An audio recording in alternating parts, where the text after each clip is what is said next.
Pernah kepikiran nggak, apa sih yang sebenarnya menopang gedung-gedung tinggi atau bahkan rumah kita sendiri? Nah, hari ini kita akan gali lebih dalam soal fondasi bangunan. Ini adalah bagian paling krusial dari sebuah bangunan, tapi justru yang paling sering nggak terlihat.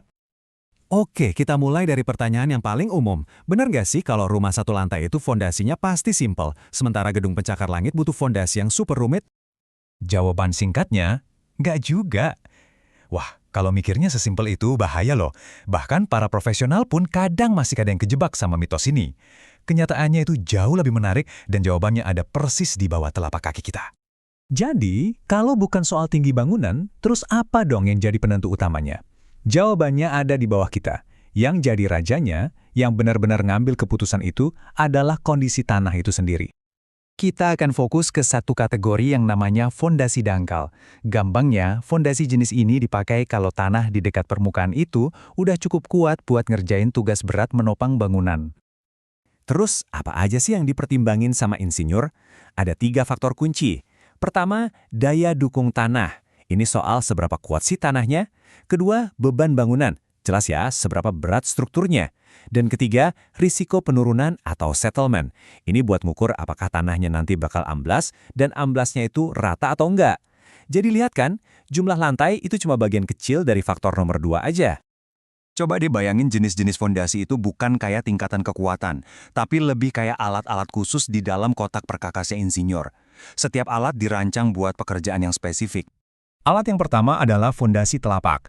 Ini salah satu jenis yang paling umum dipakai. Fondasi ini pas banget buat menopang satu tiang kolom yang berdiri sendiri di atas tanah yang stabil. Tapi jangan dipakai kalau kolom-kolomnya terlalu berdekatan atau kalau tanahnya lembek. Alat selanjutnya di dalam kotak perkakas kita, fondasi menerus.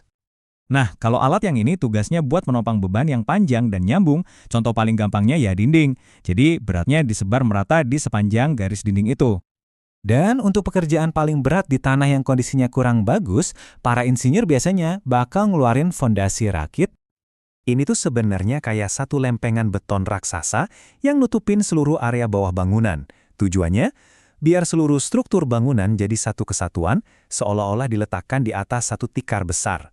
Jadi, bangunannya nggak akan amblas secara miring di tanah yang lembek. Jadi, poin pentingnya adalah, setiap jenis itu punya plus minusnya masing-masing. Nggak ada yang namanya fondasi paling bagus secara umum. Yang ada adalah fondasi yang paling pas untuk kondisi spesifik di lapangan. Oke, sekarang kita selami lebih dalam gimana cara milih fondasi yang benar, sekaligus kita bongkar beberapa mitos lagi yang sering kita dengar. Nah, ini dia mitos yang paling populer. Asumsi kalau fondasi dangkal itu sudah pasti pilihan yang paling hemat. Eits, tunggu dulu. Itu belum cerita lengkapnya. Kalau ternyata tanahnya sendiri harus diperbaiki dulu sebelum fondasi bisa dibangun, pilihan yang tadinya kelihatan murah itu bisa jadi malah bengkak biayanya.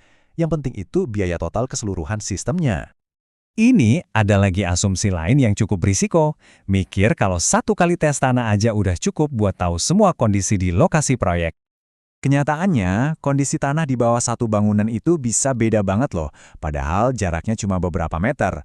Makanya, melakukan tes di beberapa titik itu penting banget untuk menghindari kejutan mahal di kemudian hari. Pembahasan ini akhirnya membawa kita kembali ke pertanyaan awal. Jadi, apa sih kesimpulan finalnya tentang apa yang benar-benar penting waktu kita milih fondasi? Nah, ini dia logika berpikir yang benar. Ada alurnya. Pertanyaan pertama, tanah di dekat permukaan kuat nggak? Kalau iya, fondasi dangkal bisa jadi kandidat utama. Pertanyaan kedua, gimana kalau tanahnya lembek atau airnya tinggi? Nah, baru kita pertimbangkan perbaikan tanah atau bahkan fondasi dalam. Pertanyaan ketiga, bangunannya bertingkat tinggi dengan beban yang sangat berat dan terpusat nggak? Kalau iya, bisa jadi fondasi dalam malah lebih efisien, bahkan di tanah yang bagus. Ini adalah proses analisis, bukan sekedar lihat jumlah lantai. Jadi, kesimpulannya, bisa nggak sih bangunan 3 lantai pakai fondasi dangkal? Jawabannya, tentu saja bisa, asalkan tanahnya kuat untuk menopangnya. Jadi, mitos awal tadi resmi kita patahkan ya. Poin paling utama dari semua ini adalah pilihan fondasi itu bukan soal ketinggian, tapi ini soal percakapan antara berat bangunan dengan kekuatan tanah tempatnya berdiri. Ini jadi ninggalin satu pemikiran akhir buat kita. Yang menopang bangunan itu ternyata bukan cuma beton dan baja, tapi juga pemahaman yang mendalam tentang kondisi bumi yang tak terlihat di bawahnya.